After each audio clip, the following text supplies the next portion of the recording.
On peut définir l'art comme l'ensemble des activités qui produisent du beau. Cela distingue l'art de la technique, ensemble Des activités qui produisent de l'efficace.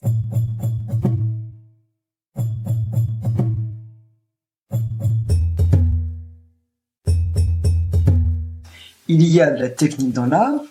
L'art vise le beau, c'est-à-dire un assentiment subjectif, un assentiment de goût. Nous disons « cela me plaît ». Or, si le jugement de goût dépend de la sensibilité, cela signifie qu'il est relatif à la sensibilité de chacun.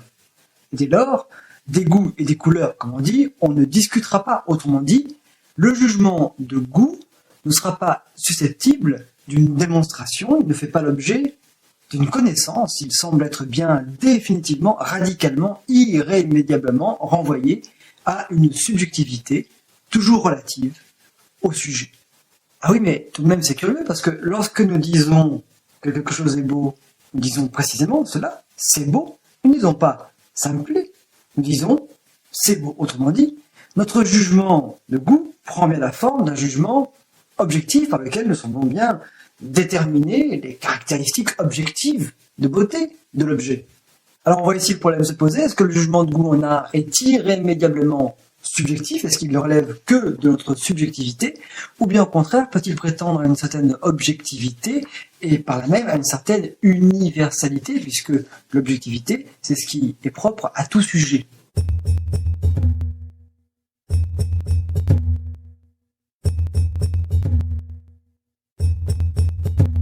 Alors un philosophe qui va ici nous être d'un grand secours, c'est Emmanuel Kant.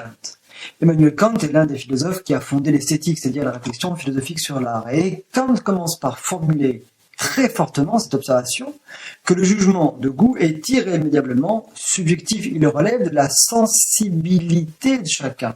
Et en ce sens-là, il n'est pas un jugement de connaissance, il n'est pas appuyé sur un concept. On ne peut pas avoir de critères de ce qui est beau, on ne peut pas démontrer le beau. Alors cependant, en dépit de ce subjectivisme, Kant va essayer de penser tout de même une certaine objectivité du jugement de goût. Autrement dit, il va essayer d'échapper à cette subjectivité radicale. Alors Kant a ici deux grands arguments. Il pense en effet, d'une part, que l'universalité du jugement de goût est garantie par le caractère désintéressé du jugement de goût. Autrement dit, lorsque je dis cela est beau, cela me plaît, c'est pas un jugement d'agrément où je dirais ça m'est agréable à moi personnellement. Kant pense que lorsque nous apprécions une œuvre d'art, nous sommes désintéressés, c'est-à-dire nous ne nous intéressons pas à l'existence de l'objet. Par exemple, si je vois qu'une pomme est belle dans un tableau, si je la juge belle, c'est pas parce que je veux la manger. Ce qui me plaît ici, ce n'est pas la pomme réelle, évidemment, c'est la représentation de la pomme. Et puis d'autre part, Kant fait une hypothèse. Il fait l'hypothèse d'une sensibilité commune à tous les hommes. Autrement dit, il pense qu'il y aurait chez tous les humains une sensibilité commune qui garantirait l'identité du jugement de goût entre les hommes et donc cette universalité. Alors, cette argumentation de Kant est-elle vraiment convaincante? Alors d'abord, on peut remarquer qu'il n'y a pas que le caractère désintéressé qui pourrait compromettre l'universalité du jugement de goût. Il peut y avoir aussi le caractère socialement influencé de notre sensibilité. Notre sensibilité peut être certes désintéressée et néanmoins influencée par des déterminismes culturels, sociaux, familiaux, etc., qui en feraient à nouveau une sensibilité relative et personnelle, non pas universelle.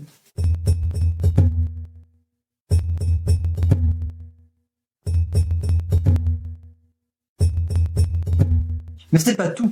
L'hypothèse que fait Kant d'une sensibilité commune aux hommes semble bien être ce qu'on appelle une hypothèse ad hoc, c'est-à-dire une hypothèse forgée pour l'occasion, pour défendre sa thèse de l'universalité. Il semble bien en effet qu'une enquête empirique des sensibilités humaines nous révèle bien, montre bien une grande différence entre les sensibilités. Donc une relativité, encore une fois, pas d'universalité réelle.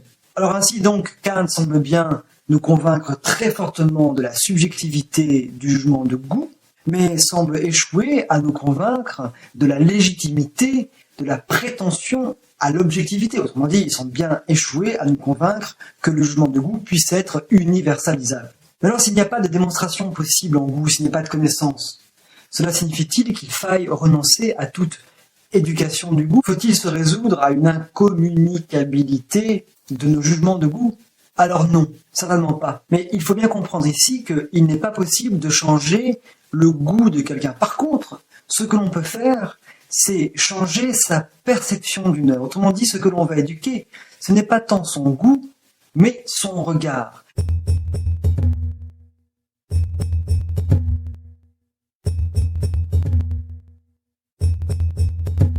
Lui proposer de voir l'œuvre d'une nouvelle façon, lui montrer des choses qu'il n'avait pas aperçues auparavant, et alors peut-être espérer que cela lui plaise, que cela rencontre son goût.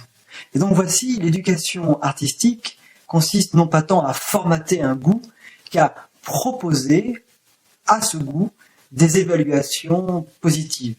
Mais toujours en se rappelant que l'évaluation esthétique, l'appréciation esthétique, le jugement de goût, est toujours une certaine forme de prise de risque, parce qu'on n'aura jamais la certitude d'avoir raison, de dire qu'une œuvre est belle.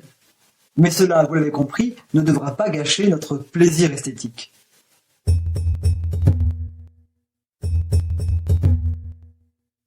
Pour moi, Hegel, l'art n'est pas qu'une question de goût, il n'est pas qu'une question de sentiment. Il est une question de savoir.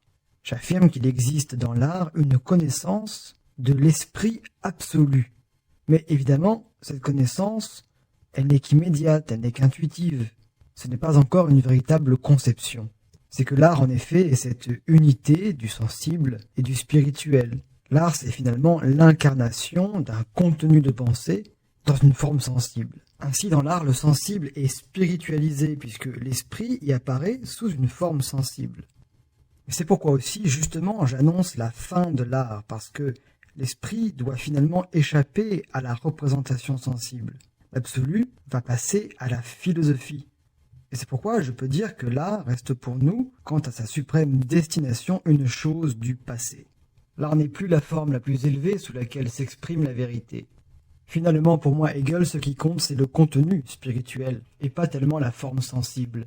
C'est pourquoi je dis place au concept.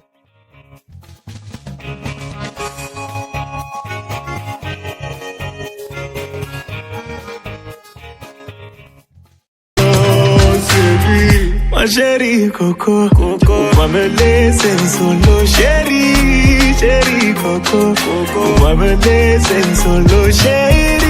Chérie Coco, on va me laisser solo. Chérie.